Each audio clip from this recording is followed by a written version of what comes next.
What's up guys, Devansh Agarwal here again, and today I'm gonna tell you how can you make the most out of your human mind, understanding how to declutter and reboot your tiny little brains to, live a slightly better life.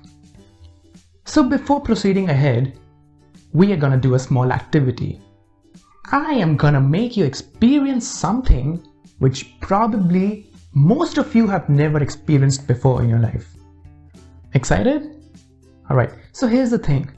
For the next few minutes, shut down your laptop, mobile screens, go to a quiet place. And no, I'm not asking you to go to the caves or a mountain. I'm just asking you to choose a quiet place and just simply be.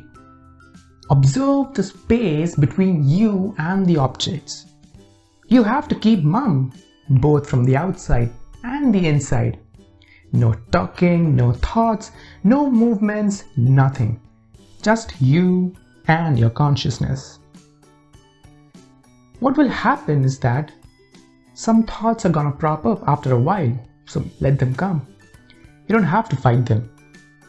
As soon as you realize that you went someplace else in your mind, just give a little nudge to your mind to come back. One can perform this activity even if he's outdoors, be it in a traffic jam or a restaurant or wherever you are. You don't need to have any kind of thoughts about it. You just have to observe and be in complete silence for a few minutes. So off you go now. Pause the video and go ahead, seriously, right now. Alright, now that you're back, how was it? Was it irritating? Boring perhaps? Or did you feel stupid doing nothing? How long did you do it for, by the way? A minute? An hour? Okay, well, I don't really know how many of you even attempted doing it, but I'm gonna assume you will give it a try once you watch the full video where I will explain in detail why I made you do it in the first place. The human mind is an exceptional tool.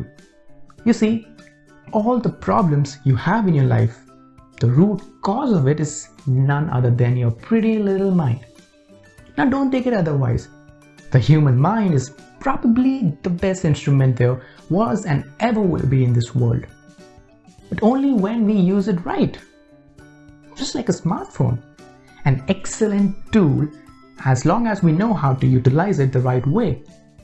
But if these instruments overpower and control us, then the very same instruments which proved to be a boon become a bane for us in a snap of the fingers.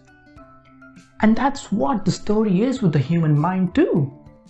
The human mind has totally overwhelmed and subjugated us, and how? We keep on tirelessly running from one place to another in our minds, not knowing how to stop. That's what we need to learn how to stop, and that's what that activity was all about. If you weren't able to do it, then you are a living example of what I'm saying here. We don't know how to stop mentally.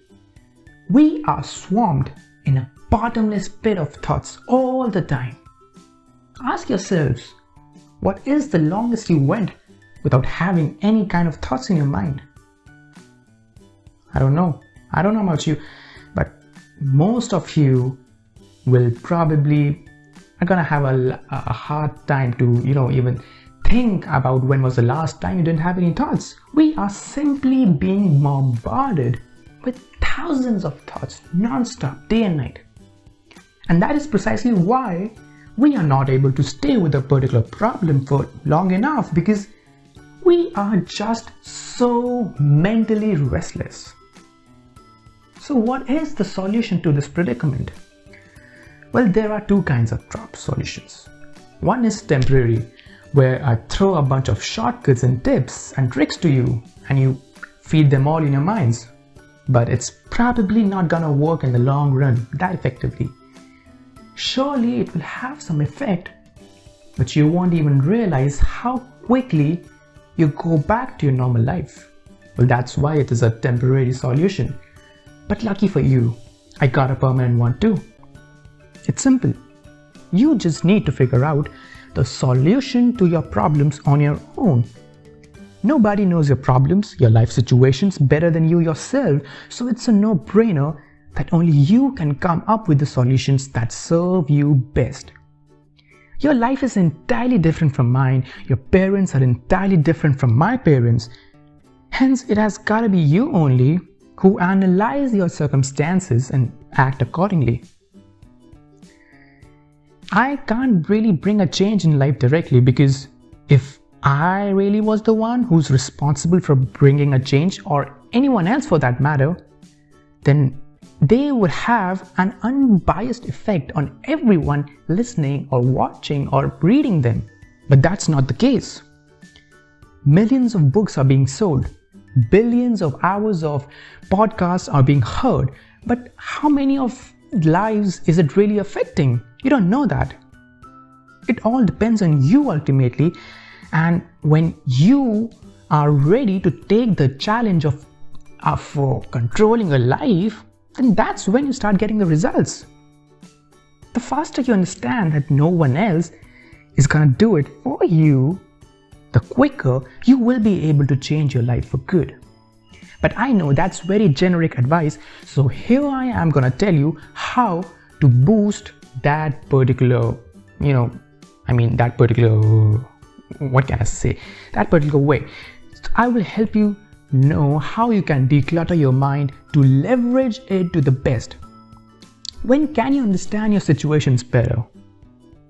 Only when you can patiently and calmly observe what they are actually all about. But since our minds are cluttered with an infinite streams of thoughts, we feel helpless, stupid, and incompatible. It's exactly like opening 20-30 applications on your mobile at once, which will do nothing but slow down the device. That's why we remove the unused applications to speed up the device or restart the whole system when it hangs.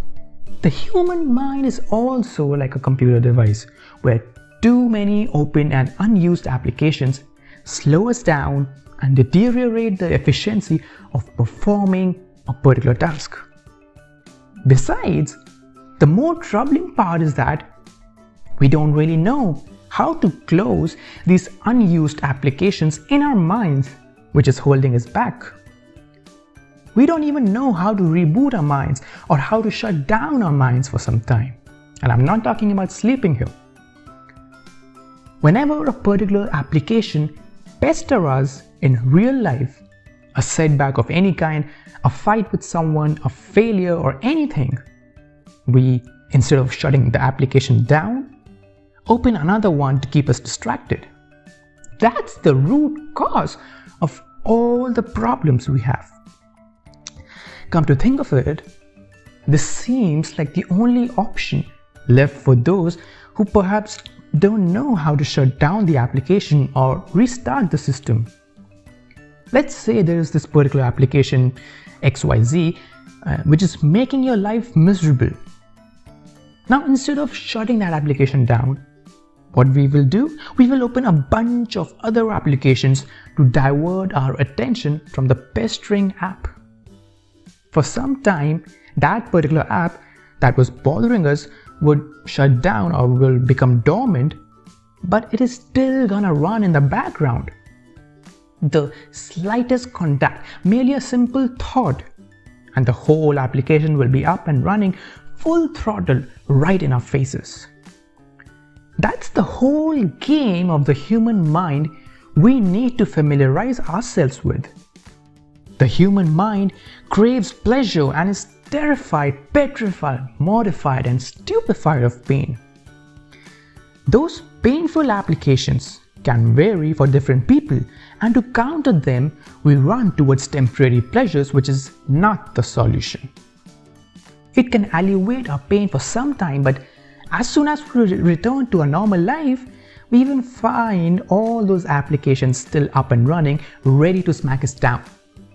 Instead of facing them, we are trying to run away from them, and that is our biggest mistake. Look inside your mind. Most People keep on searching for the solutions on the outside, completely oblivious to the fact that all the answers ultimately lie inside us only. This is why we need to learn to stay, to pause, to stop for a while and reflect. We gotta learn to see things with patience. Start small. If you can start with as much as 5 minutes a day of peaceful and calm observation of your surroundings, then that itself is a great start. That's what the essence of that activity was all about. But hey, in case you were wondering, I'm not asking you to stay stagnant for your entire life. Try to grasp the context of what I'm trying to say. Aimlessly running from one place to another isn't gonna get you anywhere in life anyway. But not moving at all is even worse. It's ultimately all about creating a balance. Taking a pause to analyze, visualize, and scrutinize your current scenarios in life will ultimately increase your efficiency, proficiency, and competency in doing whatever it is you're doing. Just like we delete the temporary files, the .tmp, to free up spaces in our computer systems to boost up its productivity, similar is the case with the human mind too. The more space it will have and the freer it is of the useless clutter, the better its performance is gonna be. If somehow you can delete these temp files in the mind, refresh them, restart them, if only you can have a button to do these tasks, then that will increase the human mind's productivity 1,000-fold or even more. So how can we achieve this? Well, I have one simple trick for you, which is the breathing phenomena. Whenever the human mind is overloaded and bombarded with one too many applications, and we feel like restarting the whole system, simply shift your attention towards your breath. Simple enough. Breath is the most real thing there is. It's always in the present moment. It is perhaps the strongest testimony to the fact that you are freaking alive. And focusing your attention on your breath will remind you of how fragile life really is. Right now you are breathing. The very next moment, maybe not. When you start seeing things this way, it changes your perception and relieves you of any underlying stress or burden you're going through. Breath is a formless entity. It is absolutely neutral. You will feel neither love nor hate, neither happiness nor sadness, neither excitement nor boredom. You will just become calm and still when focusing on your breath. All the emotions are triggered in us whenever we come across a form. But the minute we encounter something that's formless, we become absolutely neutral. We come at the center point. The problem arises when we identify ourselves with forms and get attached to them. Because then we make their problems our problems, their happiness our happiness, their sadness our sadness, and that's an anchor pulling us down. Attachments can pose a very serious and grave problem. Doctors never get attached to their patients because they know that doing so will make it harder for them to operate. The minute they attach themselves with the patient, they will operate under a sense of fear. What if something goes wrong? What if I'm not able to operate successfully, and so on? And this fear, because of the attachment, will become the biggest hindrance to a successful operation in the first place. Now, there are two types of attachment. One is where you are theoretically attached to the person in the eyes of the world. That's all well and good. Saying like she's my wife, he's my boyfriend. This is just a role we are playing. But the other kind of attachment is where you get attached to the other person at the level of mind, which is pretty tricky. Here you forget that you are playing a role altogether. This is where clashes become inevitable. You're basically trying to possess an independent person's mind. The minute you try to possess someone at the level of your mind, then you would want the other person to behave the way you think is best. If you are attached to your wife at the level of mind, then you would want your wife to behave in a particular way you seem fit. You think you can tell her what to do just because you have attached yourself to her, which is your biggest mistake. When both the partners are attached to each other, then both of them want the other person to understand what they themselves are going through. Both of them want the other to do what they think they should do. Now, under these circumstances, it's practically impossible for either of them to understand each other. The clashes and fights will keep on continuing until one of them tries to grasp the situation by completely detaching himself or herself. One can only see what the other person is actually going through when you let go of the attachment.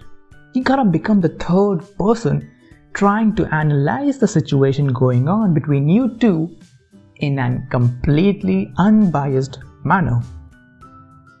Only now you can find the solution to the underlying problem, deepen your understanding of your relationship, and expect to experience true love.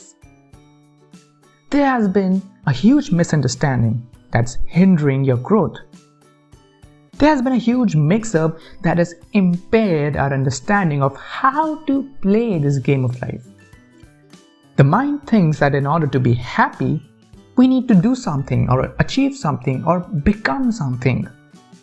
We think that whenever we get so and so material things, only then we can be happy, or as soon as I find the one, I will become happy. But if you think about it, these are just external causes. In layman's terms, this means that you are always gonna be dependent on something or someone for your happiness. Extracting happiness by anything that's external is temporary. Neither the thing or the person that supposedly makes you happy is permanent, and nor the happiness you get out of it is gonna last forever. You get a job promotion, you become happy for a day or week, then back to normal life. Your true lover who used to make you happy has now changed completely and is now your biggest source of misery. But wait, not everything is doomed already. There is a state known as causeless happiness that does exist at an experiential level. And how to experience it? Well, this again goes back to that activity I asked you guys to perform. Just being fully alive in the present moment and seeing and listening to whatever's happening around you is how you reach that state. Remember, just because you're observing doesn't mean you have to respond, either physically or mentally. Simply experiencing the time flowing does the trick. You don't have to get something to achieve this state. You already have something right here. Right now, that is the answer to everything you're looking for. But we never pay attention to it. The moment you pay attention to it, boom, everything changes. And I mean every damn thing. It's inside you. You don't need your human mind to intervene or something to experience it. The second you get connected to it, then the thing you will experience is what's called causeless happiness. It is probably the most realistic thing there is in this universe, but we are either too damn busy doing meaningless things or are freaking ignorant to understand this.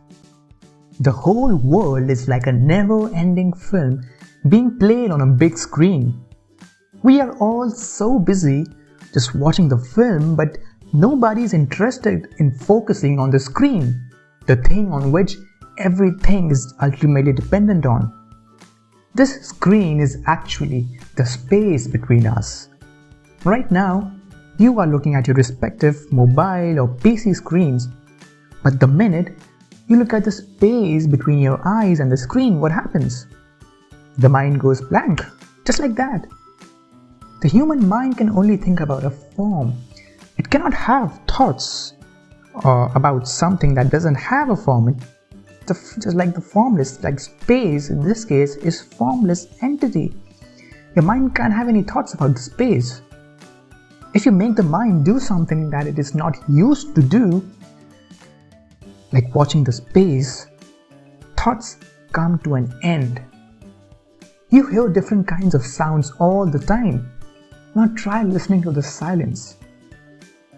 When the human mind ceases its activities, the thing that is beyond the mind comes into the picture, and that is what self-realization is all about. This is how you will reach the state of causeless happiness. Now you would no longer have any greed or fear of doing your work. You will do it to express your true nature. So now, how can you close the pestering apps in your mind? I just talked about how to restart your system, that is the human mind, whenever things start overpowering or overburdening you, by simply observing something neutral, be it space, silence, sky, trees, or anything that makes your mind go blank. Now comes the other stuff. How to close or shut down the applications that are running in your system, which are acting as an impediment. It can be anything, a business setback, getting fired from your job, or a breakup, anything. These thoughts are gonna keep on haunting and pestering you again and again. So how to close these situations once and for all? Well, first of all, you don't have to run away from them. The more you run, the more fearful you will become. Be like a lotus blossoming in a swamp. You don't even have to fight them. The more you try to fight them, the more powerful you're making them. One just simply needs to observe them with a calm and cool mind. Watch these thoughts like a film being played. Let them go wherever they want to. Let them show you whatever they want to show. The human mind is perhaps the best filmmaker and director in the world. We all know how to watch a film now, don't we? If you want to watch the best film ever made in this world, just observe your mind and appreciate its imagination. For most of us, the minute we say to our mind, okay, let me see what you have to show and where you're gonna take me now, you will automatically come out of whatever situation it was that was pestering you and making you wallow in the sea of emotions.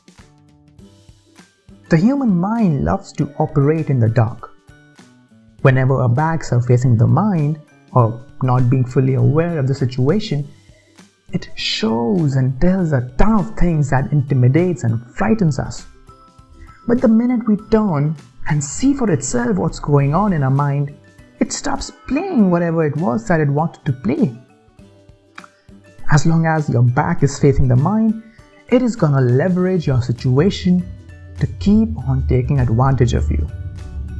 All you have to do is look directly into the mind and it will cease its activities. The human mind is a fascinating tool.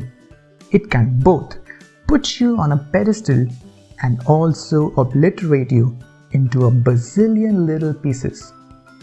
Now the choice is yours. Which one side of the mind you want it to act like? Thank you very much.